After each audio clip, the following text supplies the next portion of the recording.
Doctor,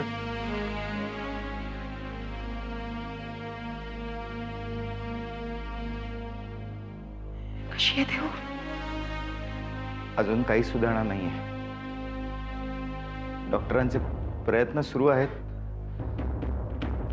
पण आशा बाळगावी असं काहीच घडत नाही. असं नका बोल. काही होणार नाही आपल्या देवला. देव परीक्षा बघताय आपली.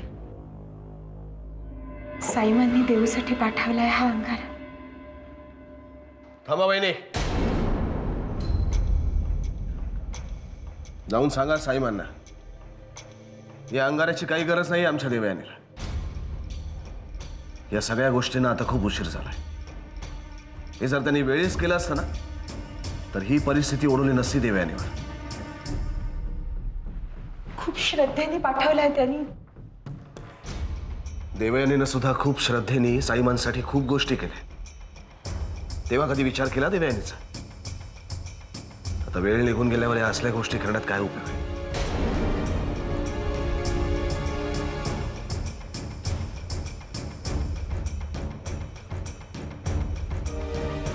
भाऊजी, देवयानी देवयानीची स्थिती अजून म्हणावी तितकी चांगली नाहीये बहीण. अजून ICU मध्येच आहे. पुढे काय होईल काहीच सांगता येत नाही. असं नका म्हणू भाऊजी. देवयानीला काहीही होणार नाही. आम्ही आहोत ना. बरं झालं पण तुम्ही सगळे आलात. असं वाटलं की आपलं जवळचं कुठेतरी आलं. भैया, नील भैया कुठे आहेत? येईल तो. मी वर्कशॉपला गेले होते तेव्हा कळलं मला. भाऊजी, तुम्ही काहीही काळजी करू नका.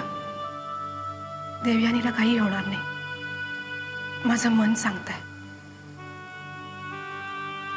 देव करू आणि तुमच्या मनासारखं सगळं घडू बहिणी. हॅलो, अभि कुठे चाललाय? अर्जंट काम येते, सरपूर येतो.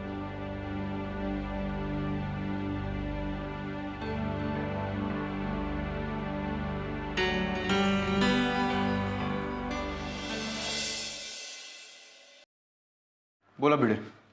सर, आम्ही सगळीकडे नाकाबंदी केली आहे. शहरातून बाहेर जाणाऱ्या सगळ्या टेम्पोंवर आमची नजर आहे. गॅरेजमध्ये सुद्धा चौकशी चालू आहे. RTO मधून शहरातल्या सगळ्या टेम्पोंची माहिती मागवली.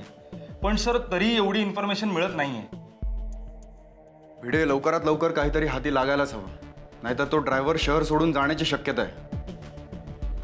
आणि तुम्ही एक काम करा, नाही म्हणजे हा ड्रायव्हरचा तपास चालू राहू देच, सोबत हे टेम्पो आणि ट्रक जिकडे रिपेंट होतात ना त्या वर्कशॉपवर नजर ठेवा.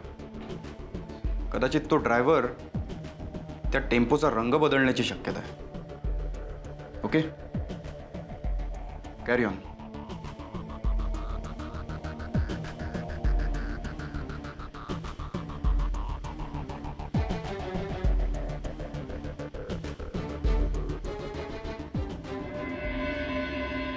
रणवीर राजे, रणवीर राजे, काय झालं ओरडायला? काय व्हायचं बाकी राहिलंय? जे करायचं ते तुम्ही करून मोकळे झालात रणवीर राजे. तरी आम्हाला तुमच्यावर संशय होता की इतकं सगळं घडल्यानंतर तुम्ही शांत कसे बसला. पण तो संशय तुम्ही खरा करून दाखवला. आम्ही इथे नसण्याचा फायदा घेऊन बरोबर डाव टाकला तुम्ही.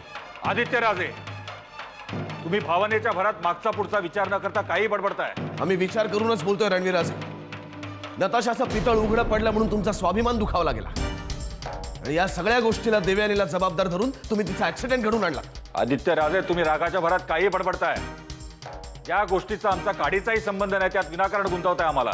संबंध नाही. देवयानीच्या बाबतीत आतापर्यंत जे जे काय वाईट घडलंय त्या सगळ्याला फक्त तुम्हीच जबाबदार आहात. फक्त तुम्ही. देवयानी या घरात आल्यापासून आम्ही बघतोय तुम्ही तिचा तिरस्कार करता, तिचा अपमान करता.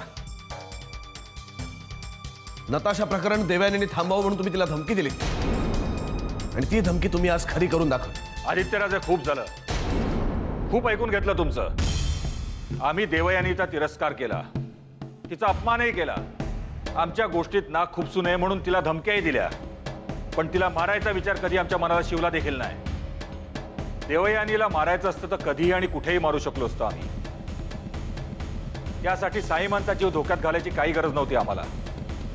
स्वतःच्याच माणसाला इजा होईल अशी कारस्थान आम्ही कधी करत नसतो. यापुढे तुमचं कुठलंही कारस्थान आम्ही यशस्वी होऊ देणार नाही रणवीराचे. या मोठ्या अपघातानंतर देवयानी वाचेल, नाही आम्ही तिला वाचू. आमचं प्रेम तिला मृत्यूच्या दारातून परत घेऊन येईल. पण समजा तिचं काही बरं वाईट झालं तर आमचा शब्द आहे तुम्हाला, या घरामध्ये कोणीही सुखी राहणार नाही. आणि याचे तुम्हाला किती भयंकर परिणाम भोगायला लागतील याची तुम्ही तयारी ठेवा. तुम्हाला जे करायचं ते तुम्ही करू शकता, नाहीतरी घरचे सगळे आम्हालाच दोषी धरतायत. त्यात तुम्ही एक. पण लक्षात ठेवा, असल्या धमक्यांना आम्ही भीक घालत नाही.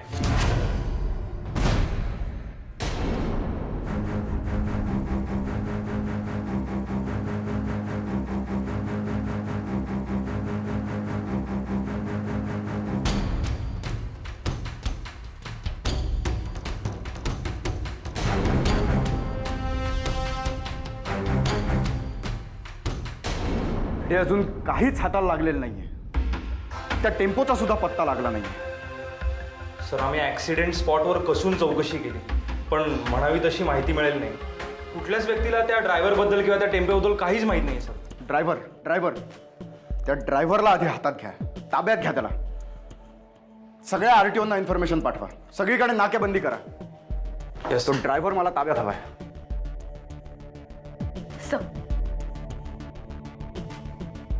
साक्षी, आता तुझ्या बहिणीची तब्येत कशी आहे? अजून ICCU मध्ये आहे. प्रयत्न चालू आहेत डॉक्टरांचे. मग तू इथे का आली आहेस? तू हॉस्पिटलमध्ये असायला हवंस. हे बघ, डोंट वरी, मी तुझी रजा सँक्शन केली आहे. तू तिची काळजी घे. तू इथे नाही आलीस तरी चालेल. नाही सर, मला सुट्टी नको आहे. अगं, पण तुझी बहीण अशा अवस्थेत असताना तुला तिच्याजवळ असलं पाहिजे. माझ्या बहिणीची मी अशी अवस्था नाही बघू शकत. तिच्या समोर जायला सुद्धा लाज वाटते मला. तिचा अपघात करणारा तो गुन्हेगार बाहेर खुलेआम फिरतोय आणि माझी बहीण मृत्यूशी झुंजते आणि मी काही करू शकत नाही. सोडणार नाही मी त्याला. सर प्लीज प्लीज मला या केसमध्ये इन्व्हॉल्व करून घ्या. मला परमिशन द्या. हे बघ साक्षी, आम्ही आमच्या परीने प्रयत्न करतोय. आम्ही माहिती गोळा केली आहे बऱ्यापैकी. सर पण प्लीज मला या केसमध्ये इन्व्हॉल्व करून घ्या, कारण त्या गुन्हेगाराला मला पकडायचंय. माझ्या बहिणीच्या समोर जायची लाज वाटते मला, कारण मी त्याला पकडू शकत नाही. जोपर्यंत मी त्या गुन्हेगाराला पकडणार नाही तोपर्यंत मला शांत झोप नाही लागणार. लाज वाटते मला.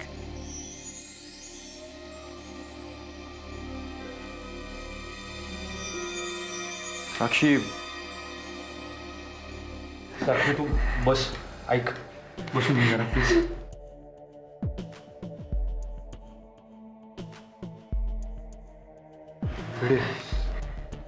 साक्षी, पाणी घे.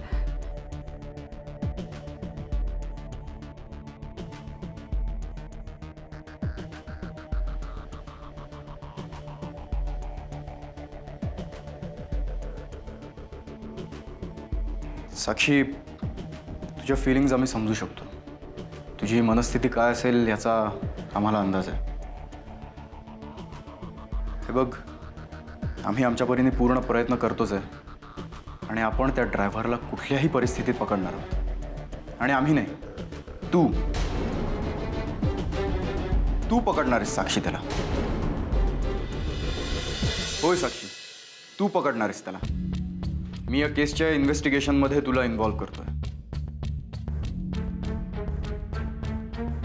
Thank you sir. It's okay. Bhide, ती फाईल साक्षी देशमुखांकडे द्या. जाधव,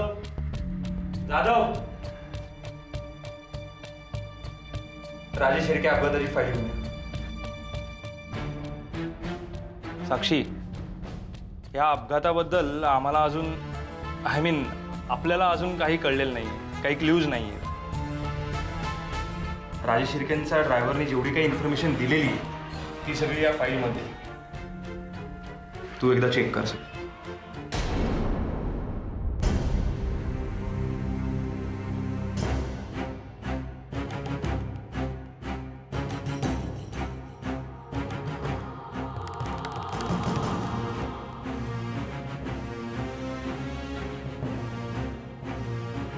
सब इन्स्पेक्टर साक्षी देशमुख, कामाला लागा.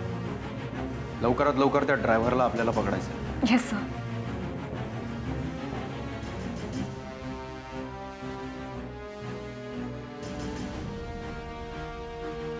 सर,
काय ठरवलंयस तू?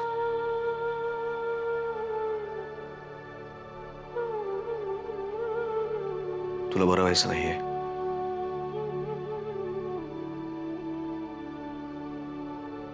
असाच त्रास देणार आहेस का तू आम्हाला सगळ्यांना?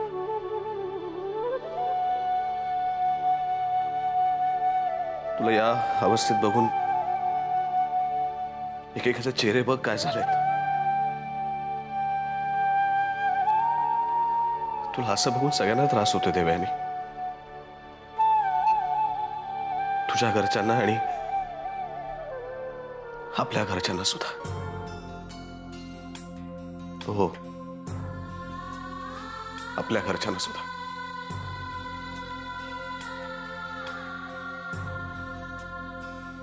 देवयानी, साईबांनी सुद्धा तुझा राजेश शिर्केंची कुलवधू म्हणून स्वीकार केलाय. माफी मागितली त्यांनी आमच्यापाशी. तुझ्याशी चुकीचं वागलं त्याचे. तुला आनंद नाही होत? तुला आनंद व्यक्त करावंच नाही वाटत आहे?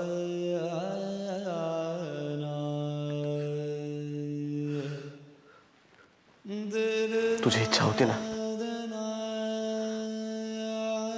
राजेश शिर्केंच्या घरात तुला मानाने वागवलं जावं, तुला तुझा सन्मान मिळावा. या सगळ्या गोष्टी पूर्ण होत आहेत देवयानी. तू पाहिलेली तुझी सगळी स्वप्न पूर्ण होत आहेत. आणि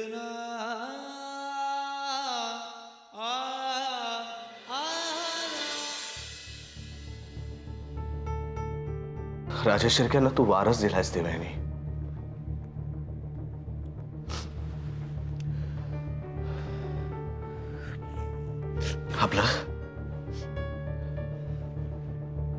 आपलं बाळ तुझ्या पोटात आहे.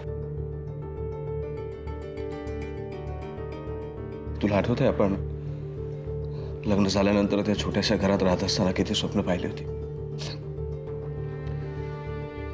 आपलं एक घर असावं, आपला एक छोटासा सुखी संसार असावा, आपली मुलं असावी. तुला शाळेत शिकवायची इच्छा होती, तू शाळेत जाऊन शिकवावंस. या सगळ्या इच्छा आता हळूहळू पूर्ण होत्या.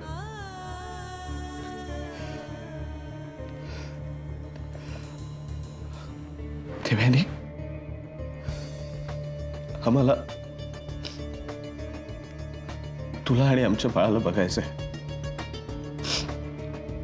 तुमच्या दोघांबरोबर आयुष्य घालवायचंय.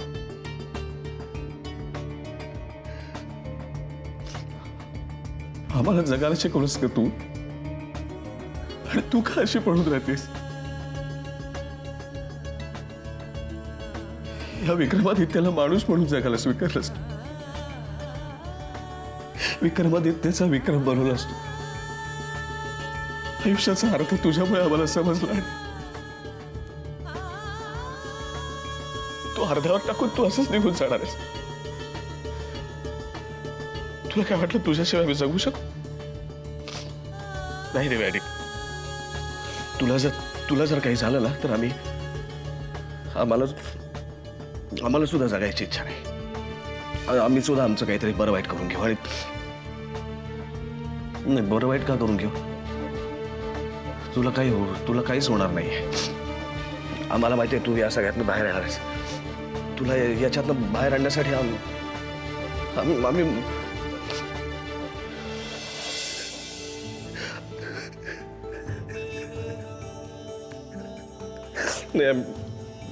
आम्ही रडणार नाही. तुला काही झालेलं नाहीये. तू ऐकते सगळं आणि तू याच्यातनं बाहेर येणार आहेस आम्हाला माहिती आहे. आम्ही वाटेल ते प्रयत्न करून तुला या सगळ्यातनं बाहेर आणू. बास झाला आता, चल उठ. बास झालं, उठ आता. तुला ऐकू येतं ना आम्ही काय सांगतोय?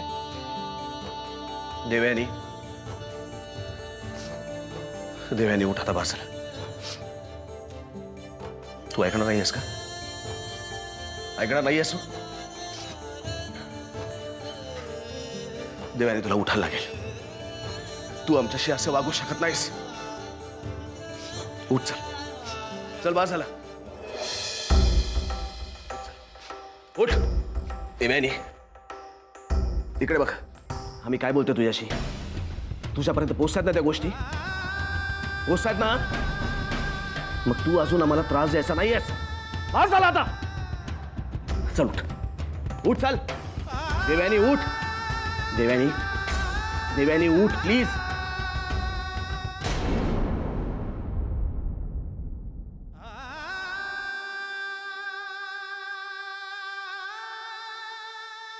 ऐकणार नाहीयेस आमचं?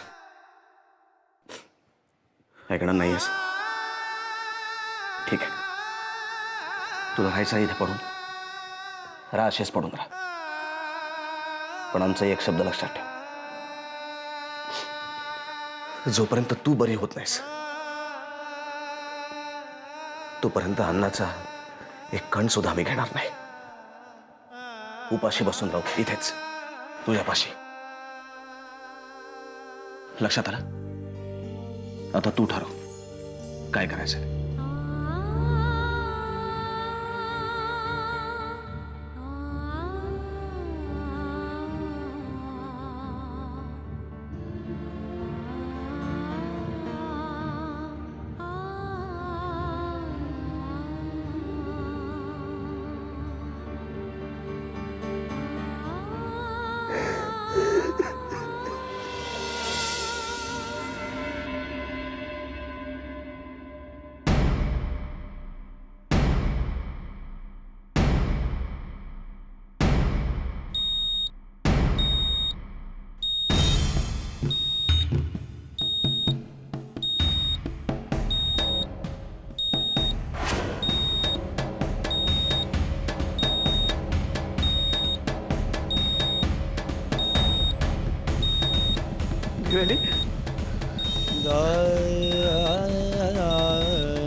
देवयानी